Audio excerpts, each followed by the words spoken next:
Hello नमस्कार, एक बार फिर से स्वागत है आप सभी प्यारे बच्चों का आरसीसी के आपके अपने इस ऑनलाइन डिजिटल प्लेटफॉर्म पर। प्यारे बच्चों, आज के इस साइंस के सेशन में हम लोग जिस नए टॉपिक के बारे में चर्चा करेंगे वो रहेगा बच्चों हमारी कक्षा 10 का भौतिक विज्ञान का एक इंपॉर्टेंट चैप्टर। हम लोग बात करेंगे बच्चों प्रकाश को लेकर। आपको मालूम है ये जो आपका चैप्टर है बच्चों वो चैप्टर नंबर 10 है और जो आपका बोर्ड एग्जाम 2023 होने जा रहा है उसमें बच्चों 3 चैप्टर है आपके। चैप्टर नंबर 10 जिसमें हम लोग पढ़ेंगे प्रकाश के बारे में, चैप्टर नंबर 12 जिसमें बात करते हैं बच्चों विद्युत के बारे में, और चैप्टर नंबर जो आपका 13 है उसमें बात करेंगे विद्युत धारा के चुंबकीय प्रभाव को लेकर। तो तीनों चैप्टर आपसे 7-7 नंबर के पूछे जाएंगे, यानी 7 या 21 नंबर अगर आपको बोर्ड एग्जाम में प्राप्त करने हैं तो पहले 3 चैप्टरों को बच्चों आपको कवर करना पड़ेगा। आज हम बात करेंगे चैप्टर नंबर 10 की, जो बच्चों आपसे बोर्ड एग्जाम 2023 में 7 नंबर का पूछेगा। 7 नंबर के बताओ कितने प्रश्न पूछेगा आपसे एग्जामिनर, तो आप कहेंगे सर 3 प्रश्न वो हमारे से यहां से पूछेगा। ठीक है बच्चों, इसमें बात करेंगे प्रकाश को लेकर कि लाइट क्या होती है, और 2 मुख्य चीजें हम लोग यहां पर पढ़ेंगे बच्चों। एक बात करेंगे प्रकाश का परावर्तन और एक हम लोग पढ़ेंगे यहां पर बच्चों प्रकाश का अपवर्तन। अब बिना विलंब किए शुरुआत करता हूं बच्चों आज के हमारे सेशन की। तो सबसे पहले देखो आपको स्क्रीन पे दिखाई दे रहा है कक्षा 10 विज्ञान चैप्टर नंबर 10 प्रकाश, यानी पार्ट ए। हम लोग बात करेंगे प्रकाश के परावर्तन को लेकर, जो बोर्ड एग्जाम 2023 में पूछा जाएगा बच्चों कितने नंबर का, 7 नंबर के आपसे वो 3 प्रश्न पूछेगा।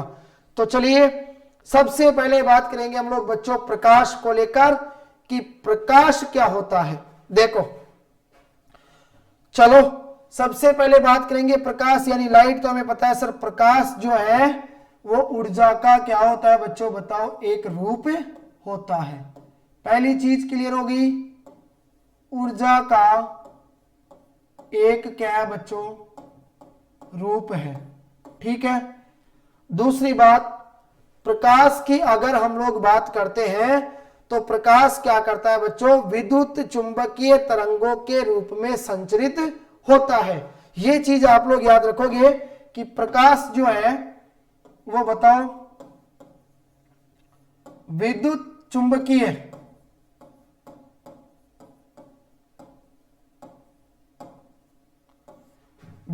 चुंबकीय तरंगों के रूप में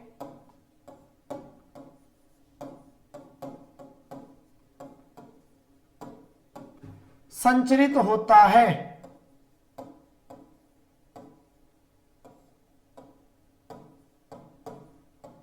क्लियर, वेरी गुड। अब देखो बच्चों, सबसे पहले हमने यहां पर बात करी कि सर प्रकाश जो है वो ऊर्जा का क्या होता है बच्चों, एक रूप होता है। ठीक है, दूसरी बात हमने पढ़ी कि सर प्रकाश जो है वो विद्युत चुंबकीय तरंगों के रूप में क्या होता है बताओ, संचरित होता है। अब देखो बच्चों यहां पर मैंने आपसे एक बेसिक सा प्रश्न पूछा है कि बताइए प्रकाश के दृश्य। बच्चों दृश्य का मतलब क्या होता है बताओ, आपको मालूम है दिखाई देना। ठीक है, प्रकाश के दृश्य रेंज की तरंग दैर्ध्य, बताओ तरंग दैर्ध्य को किससे प्रदर्शित किया जाता है बच्चों, इसे ग्रीक भाषा का एक शब्द है। ठीक है, देखो ग्रीक भाषा का शब्द है और इसको बताओ क्या कहा जाता है, लैम्बडा कहा जाता है। तो अगर बच्चों आपसे 1 नंबर का प्रश्न पूछा जाए कि बताइए प्रकाश के दृश्य रेंज की तरंग दैर्ध्य कितनी होती है, तो आपका जवाब आएगा बच्चों 400 नैनोमीटर से लेकर 750 नैनोमीटर के बीच। क्लियर। अब देखो तो आप कहेंगे सर यहां से हमारा देखो एक प्रश्न तैयार हो गया कि प्रकाश के दृश्य यानी दिखाई देने की जो रेंज होती है उसकी जो तरंग दैर्ध्य होती है बच्चों, बताओ वो कितनी होती है। तो आप कहोगे सर 400 नैनोमीटर से 750 नैनोमीटर के बीच होती है। क्लियर बच्चों। इसके बाद में देखो बात आती है कि प्रकाश का जो विद्युत चुंबकीय तरंग सिद्धांत है वो कौन कौन से गुणों की व्याख्या कर सका है। या प्रकाश का जो विद्युत चुंबकीय तरंग सिद्धांत होता है बच्चों, उसके माध्यम से हमें प्रकाश के कौन कौन से गुणों के बारे में पता चलता है। तो आप कहोगे सर एक तो आ गया प्रकाश का परावर्तन। क्लियर बच्चों, एक तो आ गया देखो प्रकाश का परावर्तन, एक आ गया प्रकाश का अपवर्तन, जिनके बारे में हम लोग इस चैप्टर के अंदर बच्चों डिटेल से अध्ययन करेंगे। दूसरी बात, एक आता है देखो प्रकाश का सीधी रेखा में गमन करना यानी गति करना, चलना। प्रकाश का एक आ गया बच्चों देखो आपका विवर्तन, और एक आता है प्रकाश का व्यतिकरण। और इसके बाद में बात करते हैं बताओ प्रकाश के ध्रुवण को लेकर। क्लियर। तो अगर मान लो बच्चों आपसे प्रश्न पूछा जाए कि बताइए प्रकाश का जो विद्युत चुंबकीय तरंग सिद्धांत है, वो तरंग सिद्धांत बताओ प्रकाश के कौन कौन से गुणों के बारे में जानकारी देता है। तो हम लोग कहेंगे बच्चों प्रकाश के परावर्तन को लेकर, प्रकाश के अपवर्तन को लेकर। दूसरी बात हमने पढ़ी प्रकाश का सीधी रेखा में गमन, प्रकाश का विवर्तन, प्रकाश का व्यतिकरण, और एक क्या आता है बताओ बच्चों प्रकाश का ध्रुवण। क्लियर। इसके बाद देखो अगर आप सभी प्यारे बच्चों को क्लास पसंद आ रही है तो बच्चों इसको आपको अधिक से अधिक शेयर करना है और लाइक करना आपको बिल्कुल भी नहीं भूलना। आगे देखो बच्चों, आगे बढ़ता हूं। अब आपसे पूछा गया है बताओ प्रकाश को सूर्य से पृथ्वी तक आने में कितना समय लगता है। देखो बच्चों यहां पर मैंने ना लगभग सभी प्रकार के प्रश्नों का संग्रह यहां पर आपके लिए काम में लिया है। विभिन्न प्रकार के बच्चों छोटे बड़े प्रश्न मैं आपसे पूछूंगा और जल्दी से आप लोग मुझे कमेंट बॉक्स में लिखकर बताओ कि क्या बच्चों आपको इस प्रश्न का जवाब आता है क्या। देखो आपके लिए प्रश्न है और याद करो आप लोग पढ़ के भी आए हैं तो पता होना चाहिए आपको कि सर प्रकाश को सूर्य से, बच्चों आपको पता है हमारा जो ब्रह्मांड है उस ब्रह्मांड का जो केंद्र है बताओ उसमें क्या स्थित है, सूर्य। यानी ब्रह्मांड का केंद्र किसको माना गया, सूर्य को माना गया। ठीक है। तो प्रकाश को सूर्य से हमारी जो बच्चों पृथ्वी है इस पृथ्वी तक आने में बताओ कितना समय लगता है। तो आपका जवाब होगा बच्चों, आप कहोगे सर 8 मिनट। ठीक है। और 20 सेकंड का क्या लगता है बच्चों बताओ समय लगता है। क्लियर। ये चीज आप सभी ध्यान रखेंगे कि प्रकाश को सूर्य से पृथ्वी तक आने में बताओ कितना समय लगता है। तो आप कहोगे सर 8 मिनट और 20 सेकंड का क्या लगता है बताओ बच्चों समय लगता है। इसके बाद देखो हम बात करेंगे यहां पर कि सर चंद्रमा की अगर हम लोग बात करें तो आपको मालूम है, आप कहोगे कि सर चंद्रमा जो है वो हमारी पृथ्वी का क्या है बताओ एकमात्र उपग्रह। अगर आपसे प्रश्न पूछा जाए कि पृथ्वी का एकमात्र यानी अकेला उपग्रह कौन सा है, प्राकृतिक उपग्रह, तो पृथ्वी का एकमात्र उपग्रह कौन सा है बताओ चंद्रमा। और पृथ्वी की अगर हम लोग बात करते हैं तो बच्चों पृथ्वी क्या हमारी एक ग्रह है और ग्रह क्या करते हैं सूर्य के चारों ओर वृत्ताकार कक्षाओं में चक्कर लगाते हैं। क्लियर। इसके बाद देखो बच्चों तो चंद्रमा से परावर्तित प्रकाश, बच्चों परावर्तित प्रकाश का मतलब हो गया सूर्य से प्रकाश आएगा, बताओ किससे टकराएगा, चंद्रमा से टकराएगा। तो चंद्रमा से टकराने के पश्चात यानी परावर्तित होकर, ठीक है, तो चंद्रमा से परावर्तित प्रकाश को हमारी पृथ्वी तक आने में बताओ कितना समय लगता है। तो आपका जवाब आएगा बच्चों सर 1.28 सेकंड का क्या लगता है बताओ समय लगता है। तो आप कहोगे सर एक और फिर से हमारा नया प्रश्न तैयार हो गया कि चंद्रमा से परावर्तित प्रकाश को पृथ्वी तक आने में बताओ बच्चों कितना समय लगेगा। तो आप कहोगे सर समय लगेगा बताओ कितना 1.28 सेकंड। क्लियर है बच्चों। इसके बाद में हम लोग बात करेंगे यहां पर बताओ किसको लेकर, नेचर ऑफ लाइट यानी बच्चों प्रकाश की प्रकृति को लेकर। देखो प्रकाश की प्रकृति को लेकर मैंने यहां पर आपसे बच्चों एक बिल्कुल सिंपल सा प्रश्न पूछा है और आपको जवाब देना होगा कि कौन सी ऊर्जा के कारण ही हम किसी वस्तु को देख पाते हैं। एग्जाम्पल अगर बच्चा मैं बात करूं, जैसे मैं आपको पढ़ा रहा हूं, मैं आपको देख रहा हूं, आप बच्चों मुझे देख पा रहे हैं, ठीक है। हम किसी भी चीज को देख पाते हैं, तो उससे संबंधित आपसे प्रश्न पूछा गया है कि बताओ बच्चों कौन सी ऊर्जा के कारण ही हम किसी वस्तु को देख पाते हैं। तो आपका जवाब क्या होगा, आप कहोगे सर प्रकाशीय।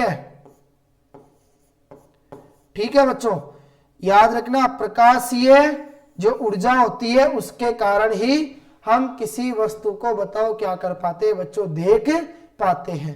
क्लियर। चलो अब आगे बढ़ता हूं इसके बाद, और हम लोग बात करेंगे बच्चों कि देखो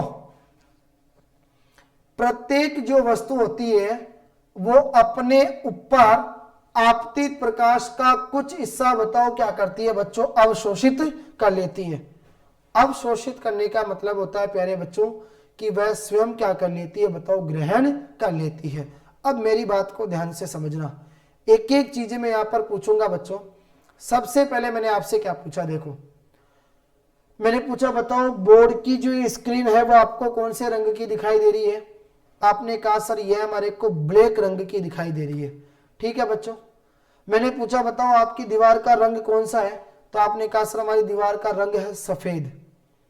तो दीवार सफेद क्यों दिखाई दे रही है, ये जो स्क्रीन है वो आपको काले रंग की क्यों दिखाई दे रही है। तो इसका मतलब यह है कि कोई वस्तु अगर काले रंग की दिखाई देती है तो वह हमें कब दिखाई देती है। कोई वस्तु अगर बच्चों हमारे को सफेद रंग की दिखाई देती है तो वह कौन सी स्थिति में हमारे को दिखाई देती है। इसी प्रकार मैंने आपसे कहा कोई वस्तु आपको नीले रंग की दिखाई दे रही है, तो आप क्या कहोगे कि सर अभी आपने ऊपर एक पॉइंट बताया हमें, और वो पॉइंट क्या है बच्चों आपके लिए। तो आप कहोगे सर पॉइंट ये था कि प्रत्येक वस्तु अपने ऊपर आपतित, बच्चों आपतित का मतलब क्या होता है, आपतित का मतलब हो गया पड़ने वाला। ठीक है, बोलो क्या कहोगे, पड़ने वाला, या मैं कह सकता हूं आने वाला या गिरने वाला जो प्रकाश है, ठीक है, उसका कुछ हिस्सा वस्तु क्या करती है बच्चों, अवशोषित करती है। ठीक है, मतलब यह हुआ कि वस्तु नीले रंग की दिखाई दे रही है, इसका मतलब उसने नीले रंग के प्रकाश को तो क्या कर लिया, अवशोषित कर लिया, और बाकी शेष रंगों के प्रकाश का बच्चों उसने क्या कर दिया, परावर्तन कर दिया। तो उस स्थिति के अंदर वह हमारे को कौन से रंग की दिखाई देगी, तो आप कहोगे सर वह हमारे को नीले रंग की दिखाई देगी।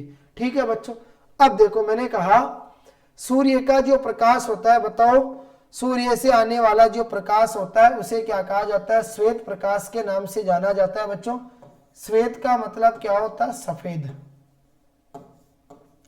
ठीक है, लेकिन हमें पता है कि सर सूर्य का जो प्रकाश होता है वो विभिन्न रंगों के प्रकाश का क्या होता है बताओ, एक समाहित समूह होता है। ठीक है, मैंने कहा विभिन्न रंगों के प्रकाश उसके अंदर क्या होते हैं बताओ, समाहित होते हैं। क्लियर। कोई वस्तु बच्चों काले रंग की कब दिखाई देती है, जब वह प्रकाश के सभी रंगों का क्या कर लेती है, अवशोषण कर लेती है। तो ध्यान रखना कोई भी वस्तु अगर बच्चों प्रकाश के सभी रंगों का अगर अवशोषण कर लेती है तो वह हमें काले रंग की दिखाई देती है, और यदि वस्तु प्रकाश के सभी रंगों का परावर्तन कर देती है तो उस स्थिति के अंदर बताओ वह हमें कौन से रंग की दिखाई देती है, तो आप कहोगे सर वह हमें सफेद रंग की दिखाई देती है। ठीक है बच्चों। इसके बाद में देखो बात आती है, आपसे पूछा जाएगा कि प्रकाश की प्रकृति जो है वो प्रकृति कैसी है। तो ध्यान रखना प्रकाश की प्रकृति को लेकर अगर बच्चों आपसे पूछा जाता है तो आप लोग क्या कहोगे, सर प्रकाश की जो प्रकृति है वो बताओ कैसी है, द्वैत है। बच्चों द्वैत शब्द का मतलब क्या होता है, द्वैत का मतलब हो गया दो। ठीक है, मैंने पूछा प्रकाश की प्रकृति कैसी है, तो आप कहोगे सर प्रकाश की द्वैत प्रकृति है। इसका मतलब ये होता है बच्चों कि प्रकाश कभी तरंगों की भांति व्यवहार करता है तो प्रकाश कभी कणों की भांति व्यवहार करता है। राइट। अगर कोई भी प्यारे बच्चों आपसे ये प्रश्न पूछे कि बताओ प्रकाश की द्वैत प्रकृति क्या है, तो इसका मतलब क्या होगा, आप कहोगे कि सर प्रकाश की द्वैत प्रकृति के अनुसार प्रकाश कभी तरंगों की भांति व्यवहार करता है, तो प्रकाश कभी बच्चों किसकी भांति व्यवहार करता है, कणों की भांति व्यवहार करता है। ठीक है, अब देखो आप लोग ध्यान से सुनो। सबसे पहले मैं यहां पर बात करूंगा बच्चों, बताओ किसके बारे में, प्रकाश की तरंग प्रकृति के बारे में। ठीक है, पहला पॉइंट आप लोग याद रखना प्यारे बच्चों, सर्वप्रथम, और बताओ सर्वप्रथम का मतलब क्या होगा, तो आप कहोगे सर सबसे पहले। बच्चों सर्वप्रथम एक वैज्ञानिक था और उनका क्या नाम था, हाइगेंस। ठीक है, काफी चर्चा में रहा इनका नाम, आप लोग याद रखना। देखो मैंने क्या कहा, सर्वप्रथम हाइगेंस नामक वैज्ञानिक ने प्रकाश की तरंग प्रकृति को लेकर क्या दिया था बच्चों, सिद्धांत दिया था। इन्होंने क्या बताया था कि प्रकाश जो है वो किसकी भांति व्यवहार करता है, बताओ तरंगों की भांति व्यवहार करता है। ठीक है बच्चों, आप कहोगे कि सर आपने हमें यह सिखाया कि प्रकाश की प्रकृति द्वैत होती है, अर्थात इसका मतलब यह हुआ कि प्रकाश कभी तरंगों की भांति व्यवहार करता है तो कभी कणों की भांति व्यवहार करता है। ठीक है, प्रकाश की तरंग प्रकृति, यह सिद्धांत बच्चों सर्वप्रथम यानी सबसे पहले हाइगेंस नामक वैज्ञानिक ने दिया था और उन्होंने ये बताया था कि प्रकाश तरंगों की भांति क्या करता है बच्चों, व्यवहार करता है।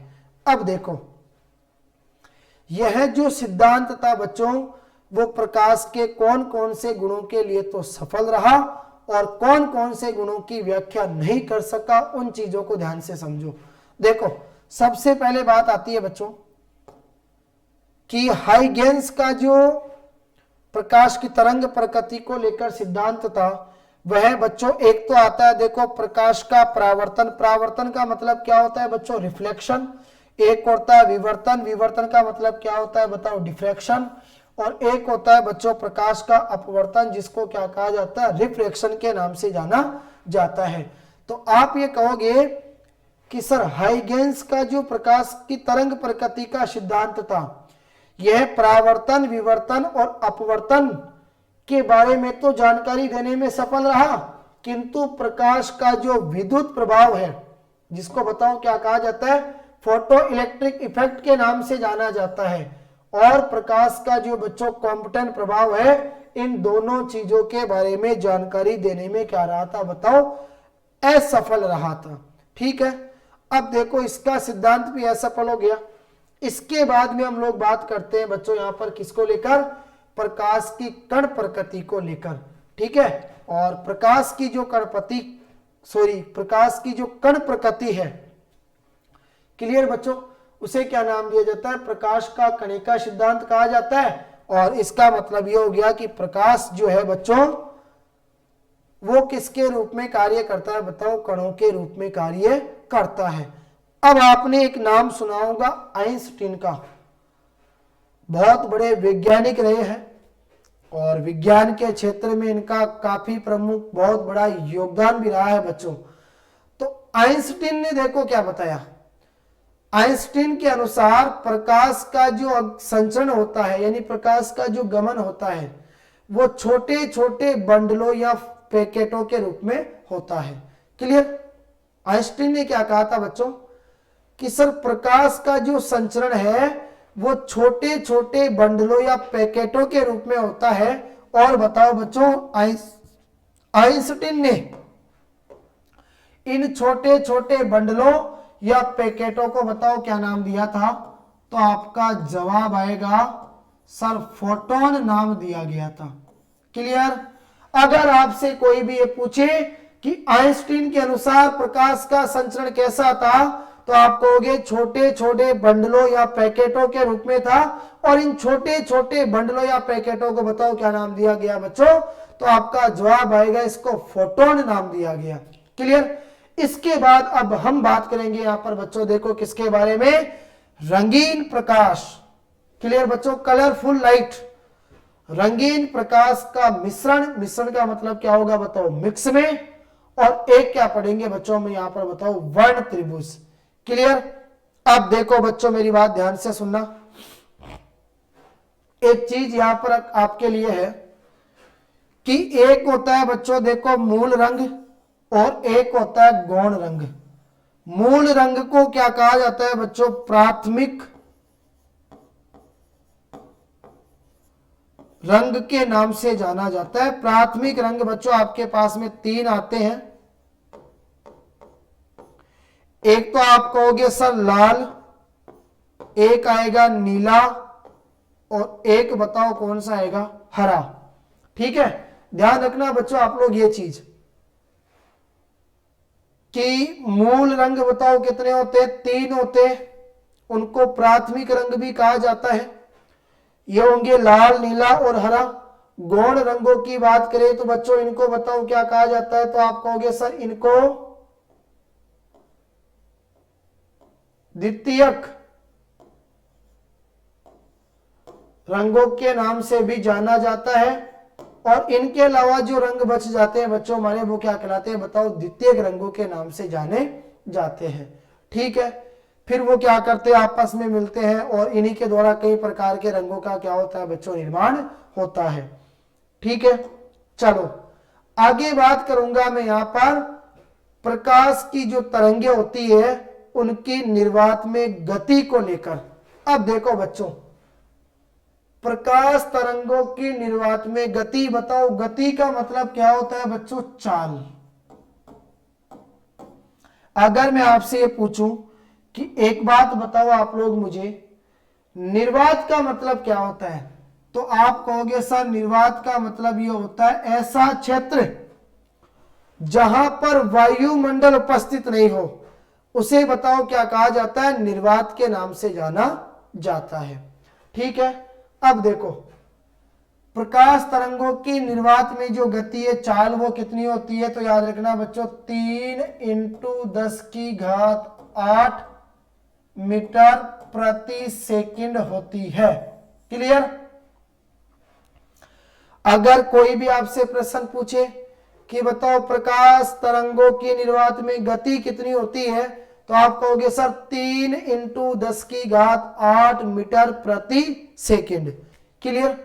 आगे हम लोग बात करेंगे यहां पर बच्चों प्रकाश के वेग में परिवर्तन को लेकर। ध्यान रखना, ये आप लोग एक बहुत बड़ी यानी वेरी इंपॉर्टेंट चीज यहां पर पढ़ने जा रहे हो।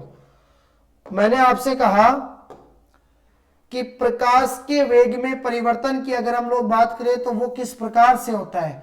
वेग का मतलब क्या होता है बच्चों, वेलोसिटी। देखो जब प्रकाश एक माध्यम से दूसरे माध्यम में प्रवेश करता है तो बताओ उसके वेग में क्या होता है, परिवर्तन होता है। यह चीज याद रखोगे आप सभी प्यारे बच्चे कि सर जब प्रकाश एक माध्यम से दूसरे माध्यम में प्रवेश करता है तो उसकी चाल क्या हो जाती है बच्चों, बदल जाती है। चाल में क्या होता है, बदलाव होता है, अर्थात उसके वेग में क्या आ जाता है बताओ, परिवर्तन आ जाता है। अब आपसे प्रश्न पूछेगा कि प्रकाश की चाल किसमें ज्यादा होती है। बच्चों यहां पर आपको ना देखो 4 बड़े इंपॉर्टेंट एग्जाम्पल दिखाई दे रहे हैं। कांच में ध्यान रखना प्रकाश की चाल सबसे कम होती है। कांच से ज्यादा बताओ फिर किसमें होती है, जल में। जल से ज्यादा बताओ फिर किसमें होती है, वायु में। और वायु से ज्यादा बताओ किसमें होती है, तो आप कहोगे सर निर्वात में। निर्वात ऐसा क्षेत्र होता है बच्चों जहां पर वायुमंडल क्या नहीं होता है बताओ, उपस्थित नहीं होता है। अब मैंने आपसे कहा कि प्रकाश की चाल बताओ सबसे कम किसमें होती है, तो आप कहोगे सर कांच में, यानी सबसे कम। ठीक है बच्चों, सबसे कम आ गई। दूसरी बात मैंने आपसे पूछी कि बताओ सबसे ज्यादा किसमें होती है, तो आप कहोगे सर निर्वात में होती है। और वो कितनी होती है, 3 × 10⁸ मीटर प्रति सेकंड, यानी मैं कहूंगा यहां पर बच्चों सबसे ज्यादा।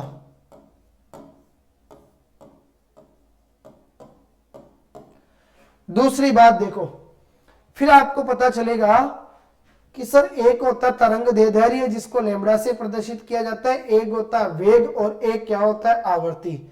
बात को ध्यान से समझना, जब बच्चों प्रकाश एक माध्यम से दूसरे माध्यम में प्रवेश करता है, अर्थात मान लो मैं आपके लिए एक एग्जांपल लूं कि जब प्रकाश वायु से कांच में प्रवेश करेगा तो आप क्या कहोगे, सर वायु कैसा माध्यम है, विरल माध्यम।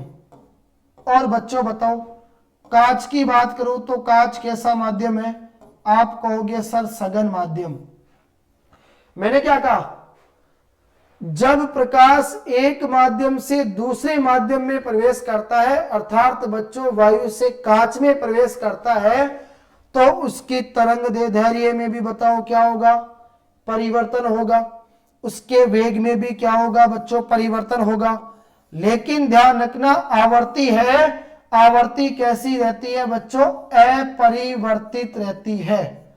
बताओ आवर्ती कैसी रहती है, तो आप कहोगे सर आवर्ती क्या होती है, अपरिवर्तित होती है। अर्थात आवर्ती में बच्चों किसी भी प्रकार का कोई भी परिवर्तन नहीं होता है। तो इंपॉर्टेंट चीज आपकी यह तैयार होगी कि सर जब प्रकाश एक माध्यम से दूसरे माध्यम में प्रवेश करता है, अर्थात वायु से कांच में प्रवेश करता है, तो उसकी तरंग दैर्ध्य में परिवर्तन होता है, उसके वेग में परिवर्तन, उसके वेग में भी क्या होता है, परिवर्तन होता है, परंतु बच्चों उसकी आवर्ती में किसी भी प्रकार का कोई भी परिवर्तन नहीं होता है। ठीक है, इसके बाद में देखो बच्चों आगे हम लोग यहां पर बात करेंगे कि सर प्रकाश की जो ऊर्जा है वो उसकी आवर्ती के क्या होती है, समानुपाती होती है, लेकिन उसकी तरंग दैर्ध्य के क्या होती है बच्चों, व्युत्क्रमानुपाती होती है। अब ध्यान से सुनो, छोटे छोटे बहुत गजब के प्रश्न आपको तैयार करवाऊंगा बच्चों, जो आपसे स्टैटिक जीके टाइप में पूछे जाते हैं और जो जिंदगी भर आपके काम आते रहेंगे। ठीक है, पूरे चैप्टर को कवर करना है तो बच्चों जीरो से हाई लेवल तक के हम लोग प्रश्नों का यहाँ पर अध्ययन करेंगे।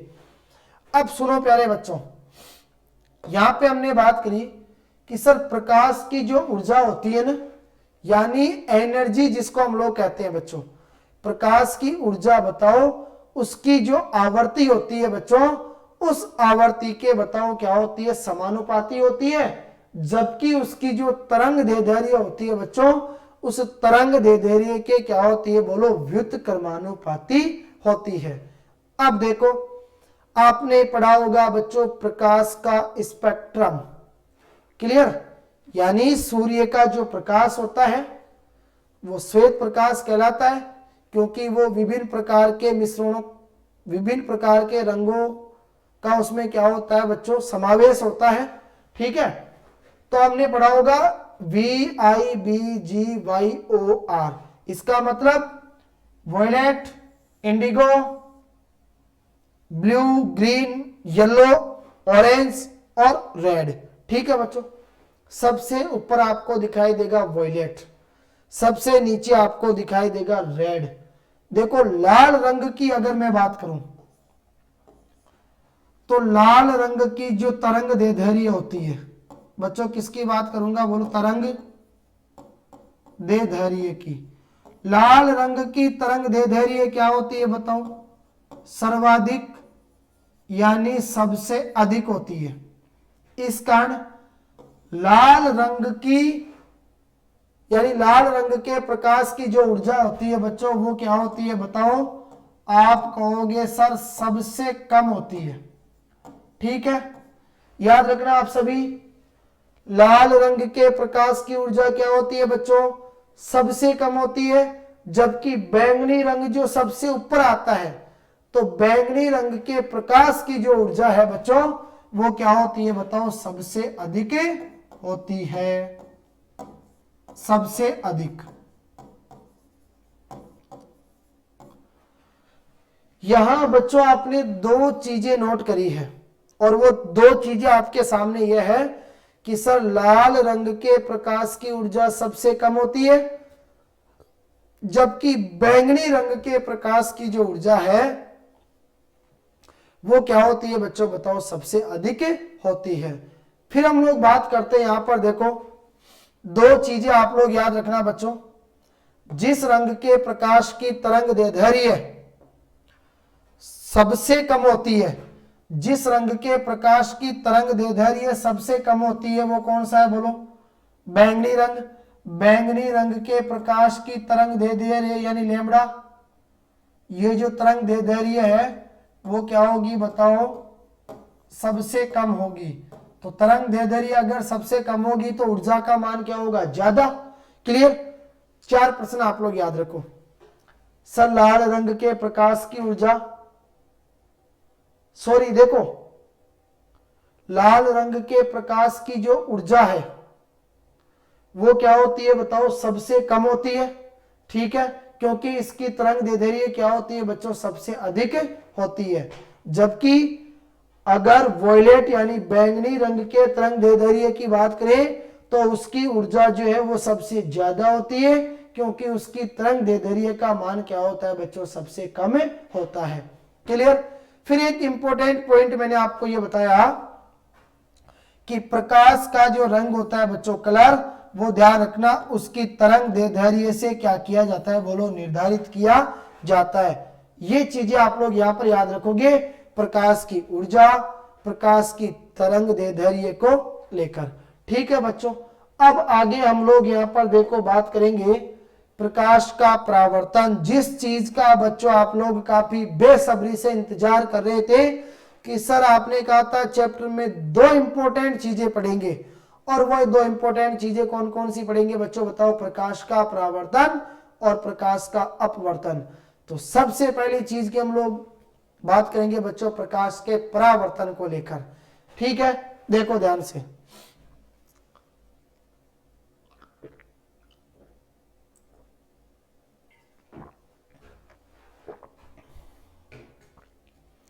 देखो, परावर्तन का मतलब होता है बच्चों जब प्रकाश किसी परावर्तक सतह से टकराता है तो टकराने के पश्चात वह उसी माध्यम में क्या कर जाता है बताओ? पुनः लौट जाता है। अतः यही घटना क्या कहलाती है बच्चों? प्रकाश के परावर्तन के नाम से जानी जाती है। तो अगर मान लो बच्चों आपसे पूछा जाए कि बताओ प्रकाश के परावर्तन का नियम क्या है, तो आप कहोगे सर प्रकाश का जो परावर्तन है उसका मतलब यह होता है कि जब प्रकाश किसी परावर्तक सतह से टकराता है। एग्जाम्पल मैं आपसे कहूं बच्चों,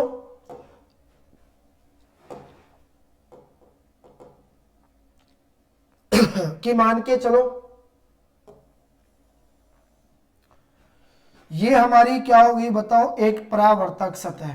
ठीक है, आपने कहा सर ये एक परावर्तक सतह है। परावर्तक सतह जो है वो आपकी याद रखना चिकना पृष्ठ भी हो सकता है या पॉलिश किया हुआ आपका पृष्ठ भी हो सकता है। हम लोग कह सकते हैं बच्चों एक दर्पण जो हमारे पास में काम में आएगा। ठीक है, तो परावर्तक सतह चिकना पृष्ठ भी हो सकता है या पॉलिश किया गया एक पृष्ठ भी हो सकता है। एग्जाम्पल के लिए हम लोग बताओ क्या काम में लेंगे बच्चों? यहां पर दर्पण के बारे में बात करेंगे। ठीक है बच्चों, ध्यान रखना दर्पण किससे संबंधित होगा? प्रकाश के परावर्तन से।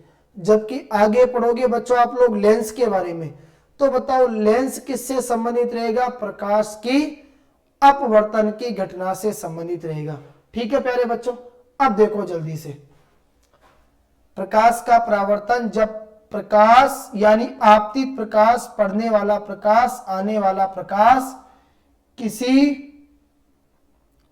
परावर्तक सतह से टकराता है तो टकराने के पश्चात यानी टकराएगा और टकराने के पश्चात बताओ उसी माध्यम में क्या कर जाएगा? वापस लौट जाएगा। तो ये तो बताओ किस नाम से जाना जाएगा? प्रकाश के परावर्तन के नाम से। और इनके बीच में यहां पर क्या आ जाएगा बच्चों हमारे पास में काम में? अभिलंब। क्लियर? अब देखो ये तो कहलाती है हमारी कौन सी? आपतित किरण। ये कहलाती है बच्चों परावर्तित किरण।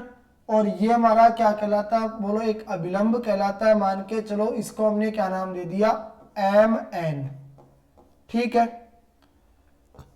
इसको आपने नाम दे दिया PQ। PQ तो आ गई बच्चों आपकी परावर्तक सतह। MN बताओ क्या हो गया आपका अभिलंब।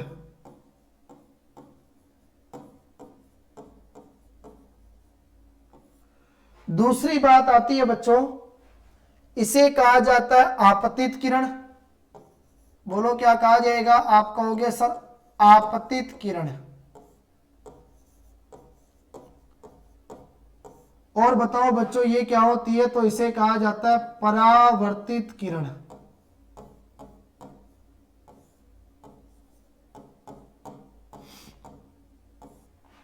अब सुनना ध्यान से, बात हमारे पास में ये काम में आती है बच्चों कि आपतित किरण इस अभिलंब के साथ में जितना कोण बनाती है उतना ही कोण परावर्तित किरण भी बताओ किसके साथ में बनाती है, अभिलंब के साथ में बनाती है। इंपॉर्टेंट चीज है बच्चों ये, ठीक है। आपतित किरण अभिलंब के साथ में जो कोण बनाती है उसको आई कहा जाता है आपतन कोण, और परावर्तित किरण अभिलंब के साथ में जो कोण बनाती है बच्चों उसको आर कहा जाता है, परावर्तन कोण के नाम से उसको जाना जाता है, ठीक है। बात आपसे पूछी जाती है कि परावर्तन के नियम, बच्चों याद रखना, बताओ परावर्तन के कितने नियम काम में आएंगे, तो आप कहोगे सर परावर्तन के हमारे पास में 2 नियम काम में आएंगे। 2 नियम बच्चों कौन कौन से परावर्तन के, वो आप लोग ध्यान से सुनो। परावर्तन के 2 नियमों की जब हम लोग बात करेंगे तो सबसे पहला नियम हमारे पास में काम में आएगा बच्चों आपतित किरण, अपवर्तित किरण तथा अभिलंब तीनों एक ही तल में क्या होते हैं बच्चों, स्थित होते हैं। नोट करना अपनी कॉपी के अंदर आप लोग ये चीज, मैंने कहा आपतित किरण, परावर्तित किरण और अभिलंब बताओ तीनों एक ही तल में क्या होते हैं बच्चों, स्थित होते हैं। तो ये तो हो गया परावर्तन का पहला नियम। अब देखो दूसरा नियम क्या कहता है, दूसरा नियम कहता है बच्चों आपतन कोण का जो मान है वो बताओ बराबर होता है किसके, आप कहोगे सर परावर्तन कोण के बराबर होता है। तो दूसरा नियम ये कहता है बच्चों कि आपतन कोण का मान बराबर होता है बताओ किसके, आप कहोगे सर परावर्तन कोण के बराबर होता है। आपतन कोण को लिखा जाता है बच्चों कोण आई बराबर परावर्तन कोण को क्या लिखा जाता है, बोलो कोण आर। क्लियर।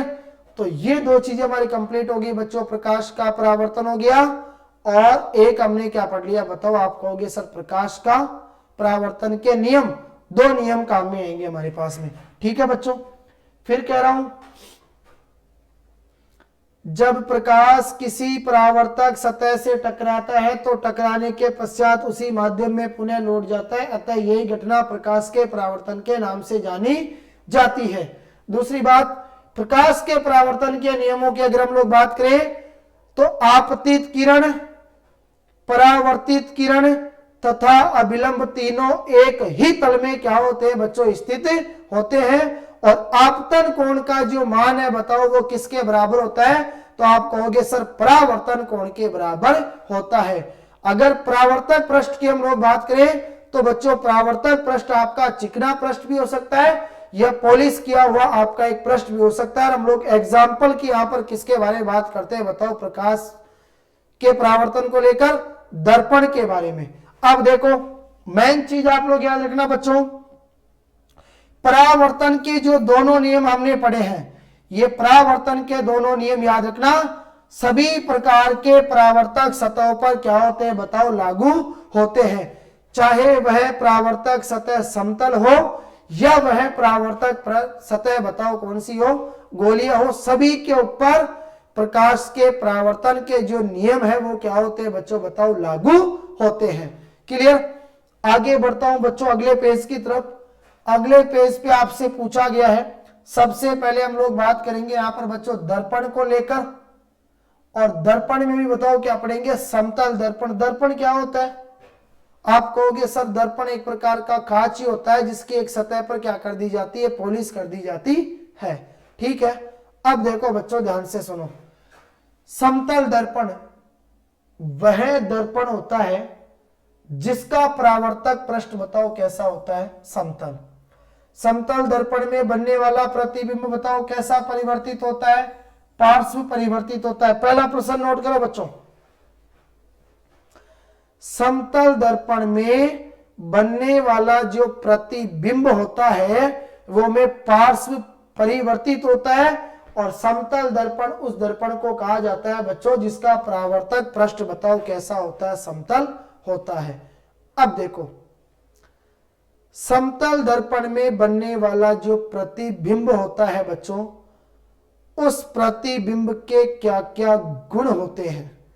पहला आप लोग याद रखना, समतल दर्पण की जो वक्रता त्रिज्या होती है बच्चों, वो वक्रता त्रिज्या बताओ क्या होती है। तो आपका जवाब आएगा यहां पर कि सर समतल दर्पण की वक्रता त्रिज्या बताओ क्या होती है, अनंत होती है बच्चों। ध्यान रखना, समतल दर्पण की वक्रता त्रिज्या क्या होती है बताओ बच्चों, अनंत होती है। क्लियर। दूसरी बात, समतल दर्पण के अंदर बनने वाला जो प्रतिबिंब होता है बच्चों, वो सदैव यानी हमेशा बताओ कैसा प्राप्त होता है। तो आप कहोगे सर वो सदैव यानी हमेशा हमारे को प्राप्त होता है कैसा,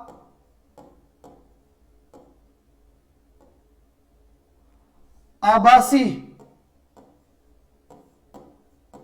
एवं सीधा। ये चीजें हम लोग क्या पढ़ रहे हैं बच्चों, समतल दर्पण के अंदर बनने वाले प्रतिबिंब के गुणों के बारे में हम लोग बात कर रहे हैं। ठीक है बच्चों, कि सर समतल दर्पण में बनने वाला जो प्रतिबिंब होता है वो पार्श्व परिवर्तित होता है। दूसरी बात, समतल दर्पण का परावर्तक पृष्ठ कैसा होता है बच्चों, समतल होता है। समतल दर्पण की वक्रता त्रिज्या क्या होती है बच्चों, अनंत होती है। समतल दर्पण में बनने वाला जो प्रतिबिंब होता है वो सदैव यानी हमेशा आभासी एवं सीधा होता है। अब बात करूंगा बच्चों में प्रतिबिंब के साइज को लेकर। तो याद रखना, समतल दर्पण में बनने वाले प्रतिबिंब का जो साइज होता है बच्चों, वो हमारे को बिंब यानी वस्तु के आकार के बराबर ही बोलो क्या होता है बताओ, प्राप्त होता है। दूसरी चीज बच्चों ये है, अगर मान लो आप लोग ये चाहो, आपको पता है समतल दर्पण का अधिकांश उपयोग हम लोग किसके रूप में करते हैं, आईने के रूप में, यानी हमारी सुंदर सी शक्ल को देखने के लिए बताओ हम लोग किसका उपयोग करते हैं बच्चों, समतल दर्पण का उपयोग करते हैं। अब सपोज करो आप ये चाहो कि सर मैं है ना दर्पण के अंदर अपनी सुंदर सी शक्ल को पूरा देखना चाहता हूं, मैं अपने पूरे शरीर को देखना चाहता हूं, तो बताओ मुझे सामने वाला जो दर्पण रखना पड़ेगा वो कितनी लंबाई का रखना पड़ेगा। तो ध्यान रखना बच्चों, समतल दर्पण में अपना पूरा प्रतिबिंब देखने के लिए हमारे पास में दर्पण की जो लंबाई है वो हमारी यानी स्वयं की यानी बिंब की यानी वस्तु की जो लंबाई है उसकी क्या होनी चाहिए, आधी होनी चाहिए। सपोज कीजिए आपकी लंबाई 6 फीट है और आप दर्पण के अंदर अपना पूरा प्रतिबिंब देखना चाहते हैं, तो उसके लिए सामने वाले दर्पण की जो लंबाई है वो कितनी होनी चाहिए, कम से कम 3 फीट तो आपके पास में बच्चों होनी चाहिए। दूसरी बात, समतल दर्पण के अंदर जो आपका प्रतिबिंब बनेगा वो दर्पण के पीछे उतनी ही दूरी पर बनेगा जितनी दूरी पर दर्पण के सामने बिंब रखा जाता है। अर्थात हम कह सकते हैं कि दर्पण से बिंब की जितनी दूरी होती है उतनी ही दूरी दर्पण से किसकी होती है बताओ बच्चों, प्रतिबिंब की होती है। क्लियर। ये चीज भी आप सभी यहां पर क्या करोगे बच्चों, ध्यान में रखोगे। क्लियर। ये सब चीजें मैंने आपको यहां पर बताई है। आगे बात करते, तो ये तो हमने बात करी बताओ किसके बारे में, समतल दर्पण के बारे में। समतल दर्पण के बाद में हमारे पास में आएगा बच्चों गोलीय दर्पण, कि सर ऐसा दर्पण जिसका परावर्तक पृष्ठ कैसा होगा, गोलीय। बच्चों वह दर्पण जिसका परावर्तक पृष्ठ गोलीय हो उसे गोलीय दर्पण के नाम से जाना जाता है। ठीक है। एग्जाम्पल में बात करूं,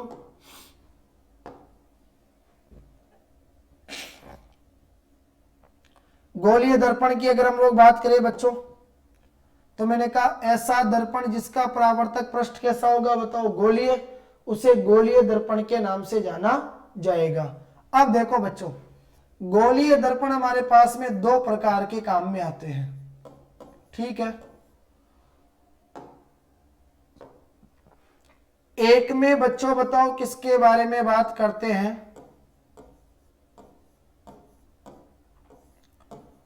अवतल दर्पण के बारे में, और दूसरा पढ़ते हैं बच्चों बताओ किसके बारे में, उत्तल दर्पण के बारे में। ठीक है, अवतल दर्पण की बात करूंगा बच्चों तो आप कहोगे सर अवतल दर्पण जो होता है वो अंदर की ओर क्या होता है बताओ बच्चों, वक्रित होता है, यानी अंदर की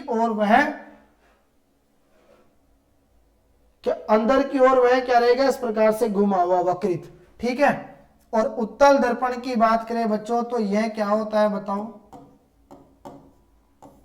बाहर की ओर वक्रित होता है।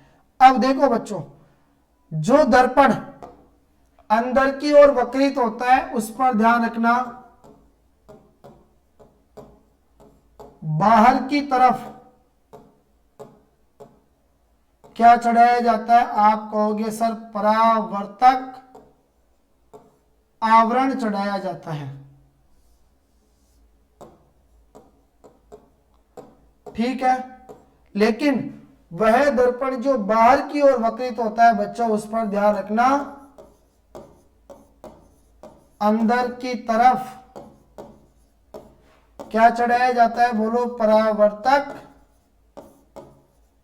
आवरण चढ़ाया जाता है। ठीक है बच्चों, अब मैंने आपसे कहा मान के चलिए ये कोई गोलीय दर्पण है, ये अंदर की ओर वक्रित है, तो इस पर क्या कर देंगे बताओ, बाहर की ओर इस प्रकार से क्या चढ़ा देंगे, एक परावर्तक आवरण। तो ये तो कौन सा हो जाएगा आपका अवतल दर्पण। और मान लो ये आपका उत्तल दर्पण है, क्योंकि ये बाहर की ओर वक्रित है, तो इस पर बताओ क्या कर दिया जाएगा बच्चों, अंदर की ओर क्या कर दिया जाएगा, परावर्तक आवरण चढ़ा दिया जाएगा। क्लियर बच्चों, तो आज के सेशन में हम लोग इतना ही पढ़ेंगे। अब जो अगली क्लास होगी उसमें हम लोग बात करेंगे बच्चों गोलीय दर्पण के दोनों प्रकारों के बारे में, अवतल दर्पण में बनने वाला प्रतिबिंब, उत्तल दर्पण में बनने वाला प्रतिबिंब, उनका पूरा स्वरूप पढ़ेंगे बच्चों, किस प्रकार से कौन किरणों को अपसारित करेगा, कौन किरणों को अभिसारित करेगा, प्रतिबिंब की स्थितियां पढ़ेंगे, उनका किरण आरेख पढ़ेंगे। और अगले सेशन के अंदर जो है बच्चों, ये जो हमने प्रकाश स्टार्ट किया था, इस प्रकाश का पार्ट 1 हमारा कंप्लीट हो जाएगा, यानी प्रकाश के परावर्तन को अगली क्लास के अंदर हम लोग क्या कर देंगे बच्चों, पूरी कर देंगे। तो तब तक के लिए आप लोग इंतजार करो। जब तक आप सभी प्यारे बच्चों को जय हिंद, जय भारत और प्यार भरा गुड नाइट।